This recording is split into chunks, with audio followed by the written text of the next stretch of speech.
Это я. Это мой друг Егор. И мы отправляемся в наше первое одиночное путешествие на машине.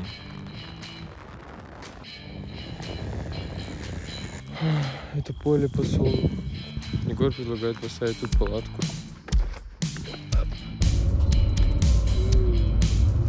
Вот там темнота. Вот там темнота.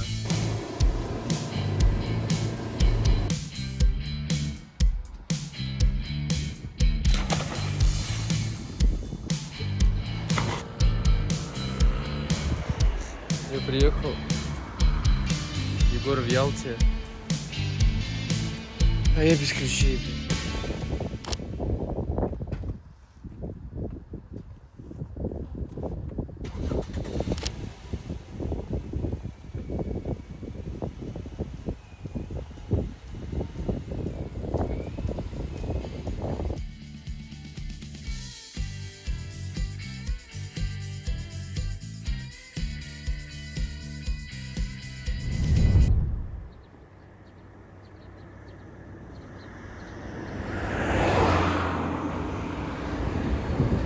Мы, короче, вот. Мы едем 2 часа, остановились в туалет. Сейчас будем ехать дальше.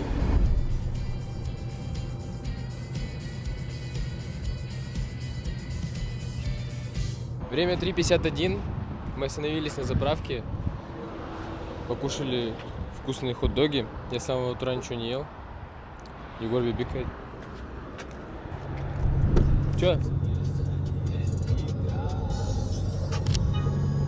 До Таганрога 8 часов. Мы приедем туда приблизительно в 3:30 или в 4 в темноте поставим палатку и будем надеяться на красивый вид сюда. Вот так вот. Почему-то получилось так спонтанно, что мы едем без платных дорог. Мы выбрали трушный путь без платных дорог, который намного дольше, но он намного вайбовее. Всю дорогу у нас не работал интернет, не работал навигатор, мы ориентировались в основном по знакам.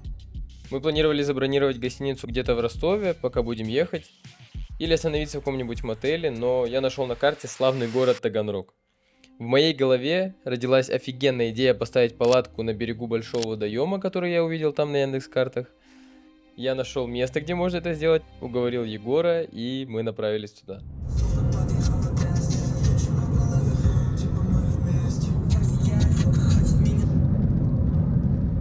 Все, кончился репертуар.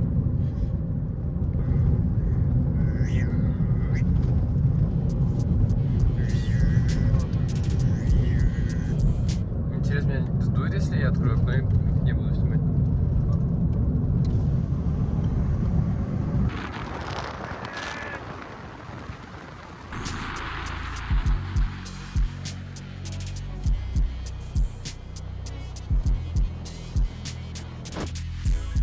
Чуть не сдуло.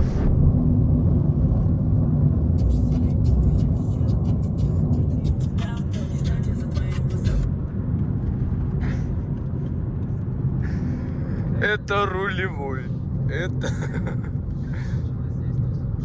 Это рулевой молодой человек. Он сегодня водит. Он сегодня ответственный по баранке. Николаевка. О, там заброшенные дома. Офигеть. А вот не заброшенные. А вот вайбик.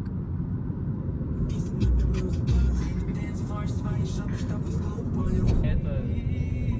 Короче, жуки Сожрали? По-моему, да. Офигеть.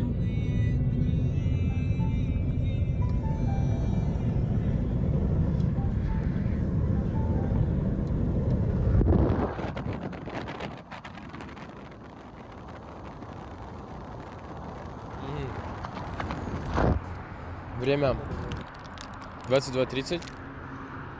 Мы остановились на еще одной заправке. Последний перед Таганрогом, наверное. Ну, бензина нам точно хватит. Возможно, Егор захочет еще чуть-чуть отдохнуть. Я уже немножко подустал, Егор тоже. Нам осталось ехать примерно 4 часа. Я надеюсь, я разберусь, как поставить палатку. Я надеюсь, там будет достаточно света, чтобы вообще попасть на этот пляж и что-то сделать. Я ни разу не разбирал, не собирал, ничего не делал с палатками, только когда был очень маленьким. Поэтому надеюсь, что у меня получится. И я надеюсь, что мы проснемся с очень вайбовым видом. Может быть, я искупаюсь. Вот. Вот так вот. Торговый центр. Все, погоди. Переулок Кутузовский. Да, налево. Изначально мы планировали приехать в Таганрог примерно в 11 вечера с учетом всех остановок, но время прибытия постоянно росло. У нас уже не было другого варианта, кроме этого глэмпинга, поэтому мы просто без сил, молча, уставшие ехали туда. Ездили там по каким-то полям, потому что интернета не было, навигатор не работал.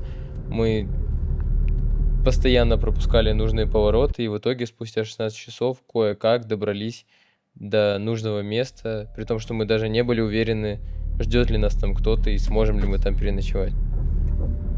А, вон там машина стоит. И люди ходят. Это глэмпинг было написано. Типа там, наверное, прям оборудовано все, что палатки поставили. Я очень надеюсь.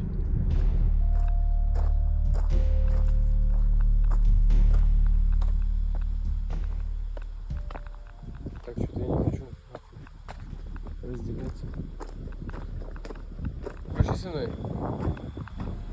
Нет, там все очень обустроено. Я просто не хотел, как в ужастиках, расходиться, чтобы меня одного там угандошили, а ты один остался.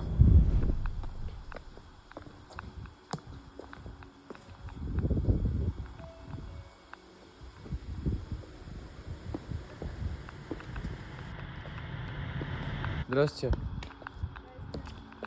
А мы сюда как-то вообще случайно заехали. Мы не думали даже, что здесь есть что-то, какая-то цивилизация. Чем вам помочь? Мы, короче, вот ехали из Москвы. И мы думали, здесь какой-то берег реки просто с палаткой переночевать. И Здесь поехали. закрытая территория, здесь закрыто все на специальное обслуживание мероприятия, поэтому здесь, к сожалению, никакого кемпинга не получится разместить. А где-нибудь рядом, может, не подскажете? Я Хутор думаю, Седых? Хутор Седых, улица Центральная, 84. Это- Видите в навигаторе. Смотрите, сейчас подсоединитесь на Wi-Fi, потому что здесь абсолютно не работает связь. Угу. Надо было реально в мотеле спать, не уебываться. Да, я думал, ты представляешь хотя бы, куда ты едешь. Я думал, типа, почему ты так хочешь? Ну, типа, Таганрог как будто. Ну, это Таганрог, блядь. То же самое, что, типа, вайбово поспать в палатке в Балашихе.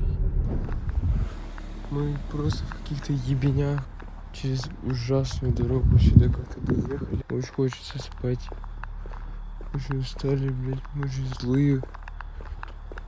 Тут нету даже двери, сука, входной. Вон там свет горит. Не знаю, как будто я готов уже через забор сюда залезть.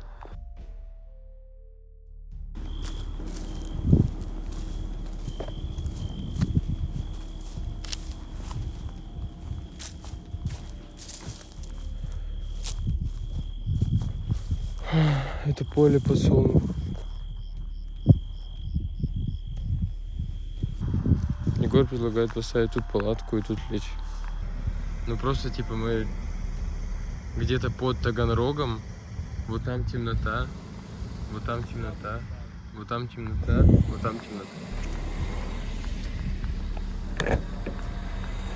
Я хуй знаю. Ну а что? Еще, блядь, 2 часа кататься пляж искать. А на заправку что? Чё это? Заправку. Да хуйня. Ну давай до заправки и все. В итоге, то, что мы не запланировали то, где мы будем спать, и то, что в итоге, короче, мы искали просто какое-то место у речки 2 часа, привело нас к тому, что мы вот здесь вот, время 4 утра, у нас есть вот такая штука, и мы сейчас будем спать. Мне было очень душно, мне было жарко, я не мог уснуть и решил открыть заднюю дверь, чтобы чуть подышать. Я открыл дверь, ко мне поступил свежий воздух, я с таким кайфом уснул просто на этом сиденье. В итоге просто Егор просыпается от того, что его кусают мошки. Он так нормально тоже и не поспал, там просто вот закрытыми глазами лежал 3 часа. Думаю, что его мошки кусают, короче, поворачивается в сторону меня, а я просто как наркоман лежу. У меня вот так вот 2 ноги на торпеде лежат, 2 руки кверху, и я лежу, сплю головой в эту открытую заднюю дверь. Получается, я как будто на заднем ряду лежу, и вместе со мной все наши вещи лежат, все наши рюкзаки, все, просто все наши вещи лежат с открытой дверью, я, слава богу, ничего у нас не украли, слава богу, все нормально. Короче, поспал Егор 1,5 часа и принял решение выдвигаться поскорее в дорогу, чтобы поскорее доехать. Я в состоянии зомбака нахожусь, навигатор не работает, интернет не работает, дороги перекрыты. Надо как-то что-то делать. Как-то будем сейчас что-то делать. Вот так вот.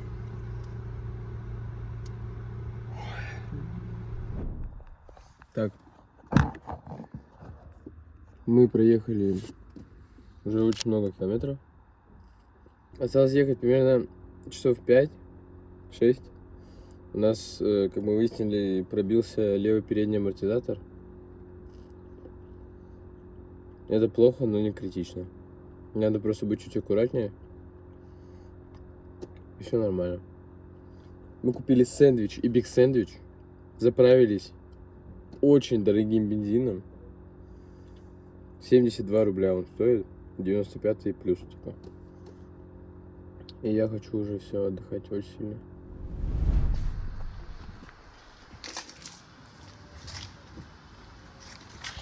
Шесть вечера.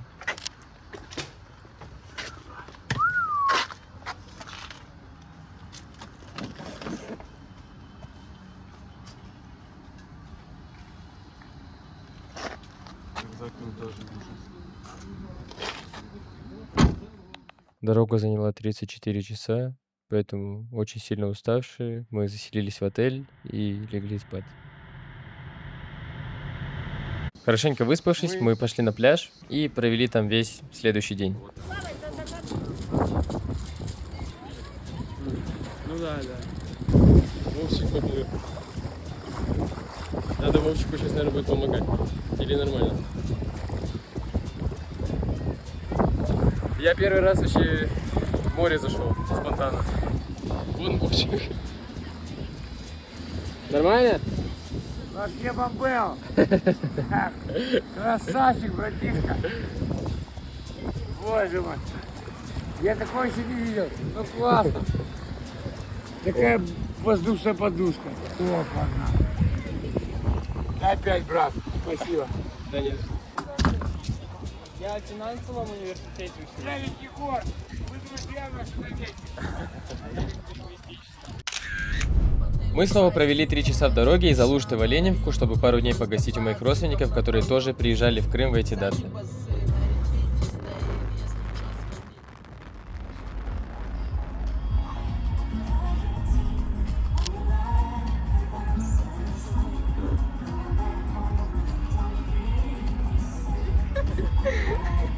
Все, раз, два, три.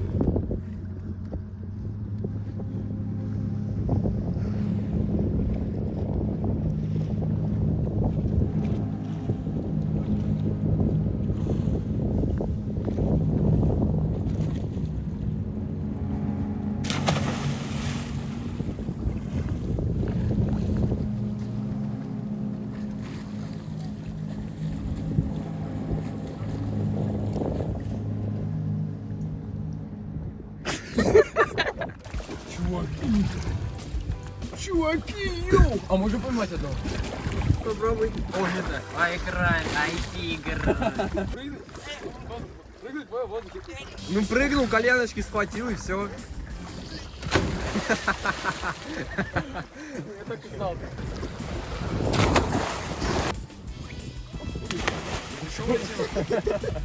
Часы, наверное. Часы. У тебя пластырь отлетел. Нет, у него, кажется, часы у него улетели. Нормально? На 1 снимет. Ну, на 5. А что такое? А здесь чередуется, здесь же можно?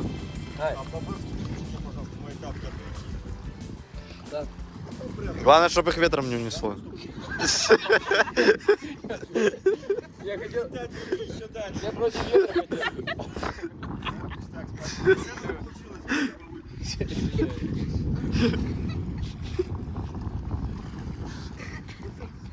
Да.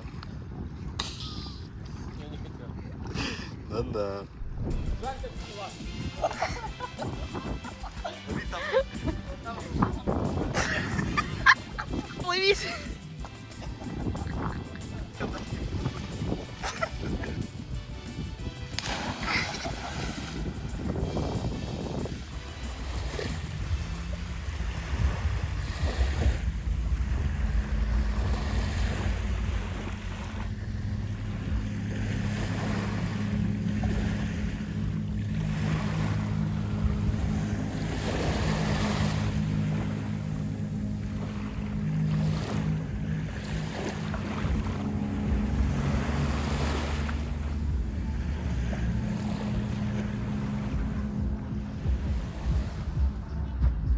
Мне 19 лет, I'm happy.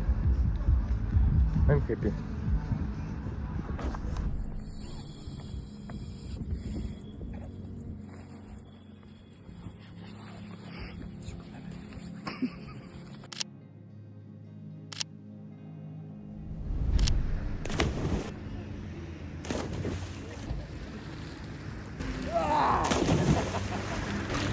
Готов? Наверное, приедем, в голову кидают. Нет.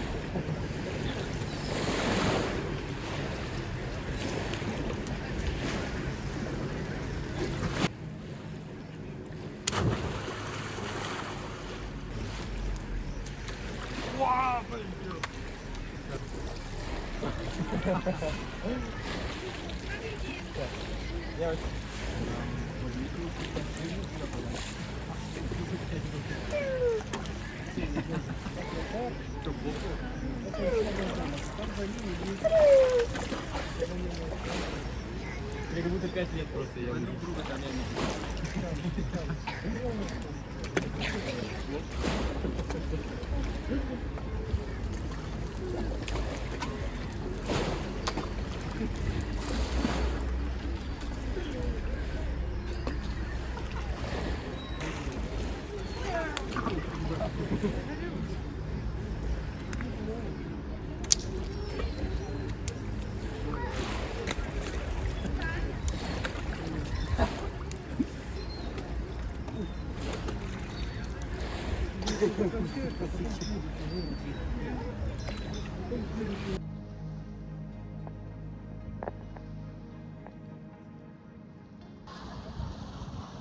Лера, месседж.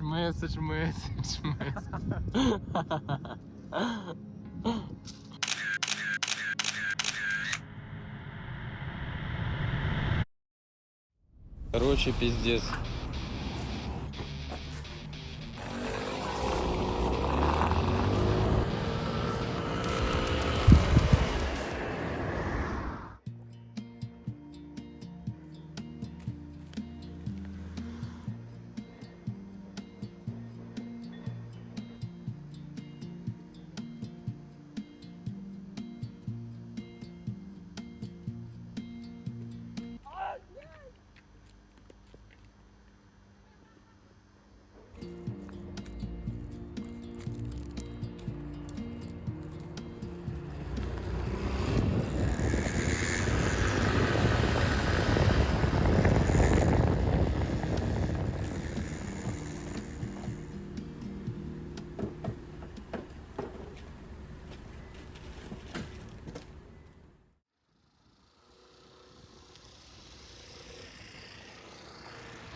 На следующий день мы с Егором решили разделиться, и вместо того, чтобы сдать скутер, я продлил его еще на сутки и поехал в Балаклаву. Это примерно 3 часа или 108 километров.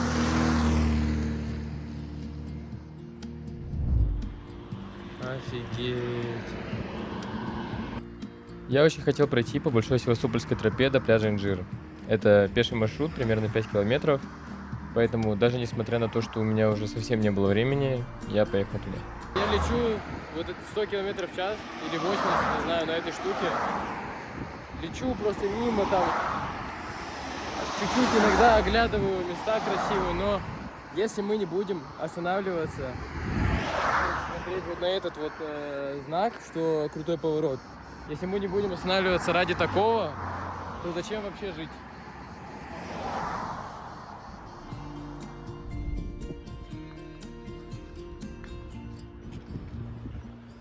7 часов вечера. Только что я доехал до Балаклавы, до тропы. И солнце вот-вот зайдет за гору. Я чувствую, что я даже не успею сесть на кораблик, возможно. Вот. Короче, возможно, мне придется не только ехать домой в темноте, но и идти в темноте по тропе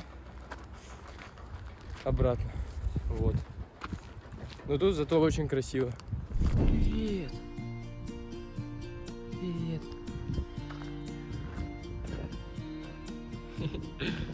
У них там будка специальная, которую они построили. Это мило.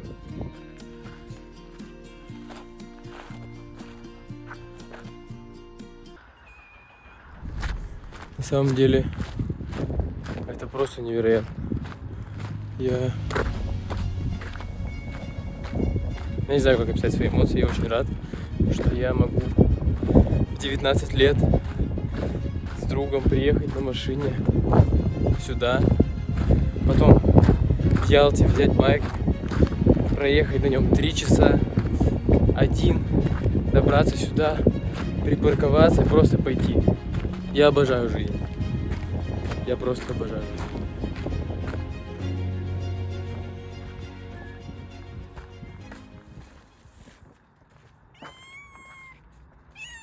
Привет.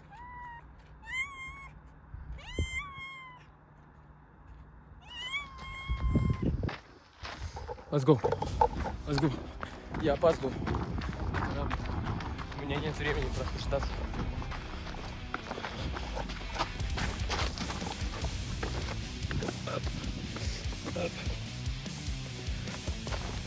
Топ-5 самых быстрых людей, которые прошли трассу Балаклава Инжир. О!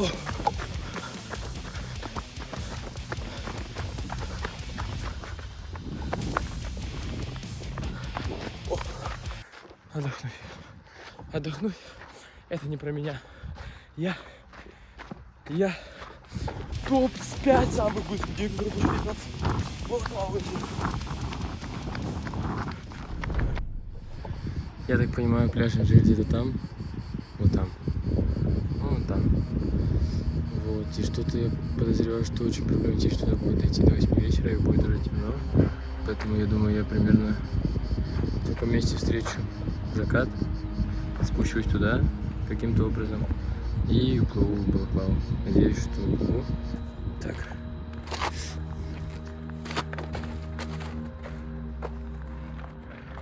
Бэмжник пляж.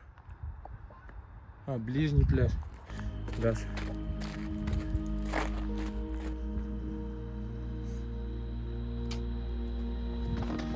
У меня очень скользкие кеды. Очень старые, рваные, скользкие кеды с плоской подошвой. Поэтому я немножко боюсь. Нет, на самом деле я ничего не боюсь. Я бесстрашный. Оп! Я бесстрашный, просто у меня скользят ноги. Я бы снял, как я красиво здесь спускаюсь, но просто не хочу потом за камерой подниматься. Вот отсюда я спустился. За то, что я сейчас нахожусь в этом месте, спасибо Глебу Левадному. Глеб, респект. Обнял.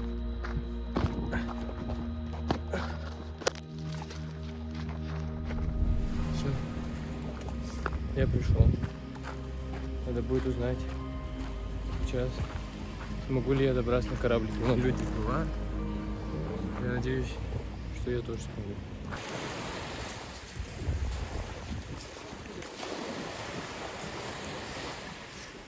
В этот день я чувствовал невероятную свободу. После того, как я искупался, я встретил 2 женщин, которые шли на последнюю лодку. Я спросил, есть ли там еще места, они говорят, не знаю, но если что, вас подождем. Я быстро побежал, быстро переоделся, наполовину мокрый, с одеждой в руках, подбежал к лодке, жестами показал капитану, можно сесть? Он сказал, один? Ну, типа, ты один? Я говорю, да.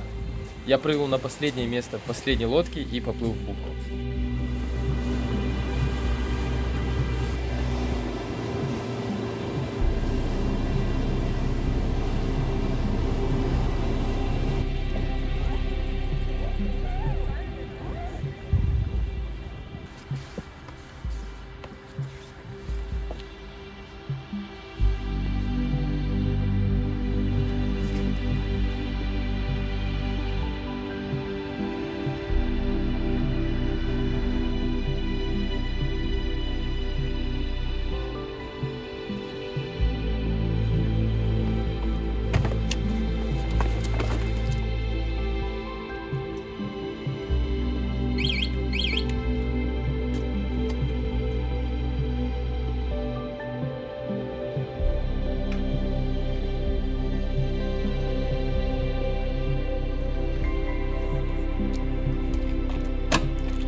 После этого я ехал домой в темноте по серпантинам 110 километров.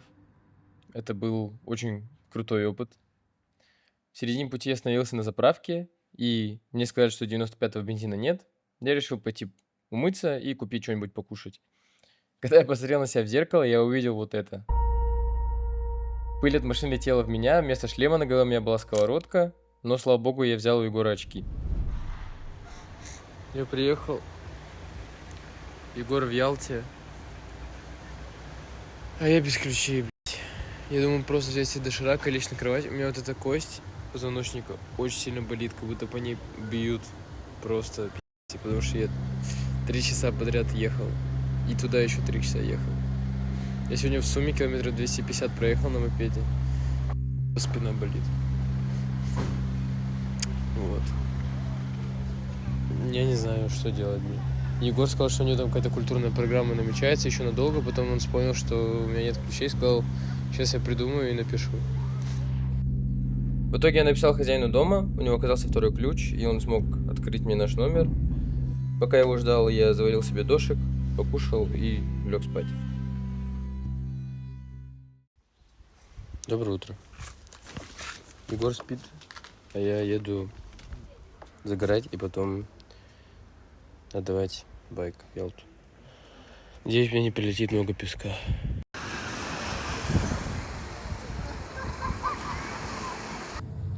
Я где-то притерся глушителем, поэтому с меня взяли еще 300 за покраску, но ничего страшного.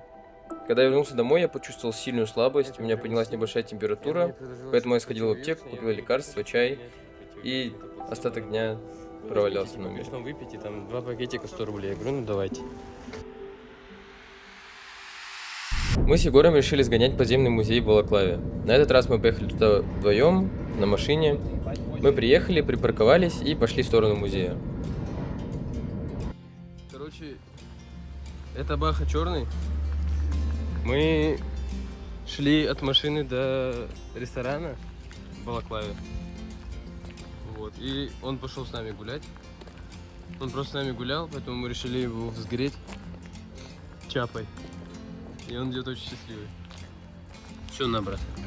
Разберешься сам. Давай краба. Краба. Ну, пожалуйста. Когда мы начали уходить, Баха сразу бросил корм и побежал за нами. Как бы мы ни пытались его прогонять, он все равно не уходил. Все, фу, пошли. Бах. Пошли, он это себя охреневает. Нет, иди кушай, Баха. Несмотря на то, что было очень жарко, вокруг было много людей, Баха все равно шел с нами. Мы поняли, что ему нужна была не еда, а хозяин. Мы планировали перекусить возле музея и пойти на экскурсию, но все время, пока мы ели, Баха лежал на ступеньках у самого входа. В итоге мы поняли, что не так уж мы и хотим идти в этот музей, тем более, если нам придется оставить нашего нового друга у входа. Мы вернулись, мы решили не ходить в музей, показать Бахе, где еда, и поехать в Севастополь. Все, пока не поешь, не пойдем никуда. У нас была бутылка воды, и мы напоили Баху прямо из нее. Он попил, как настоящий человек. Нам было очень грустно, но нужно было ехать. Надеюсь, Баха не сильно на нас обиделся.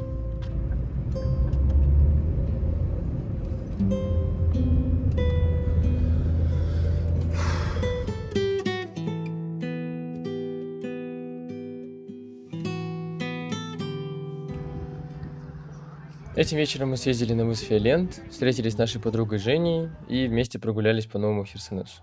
Там было очень красиво.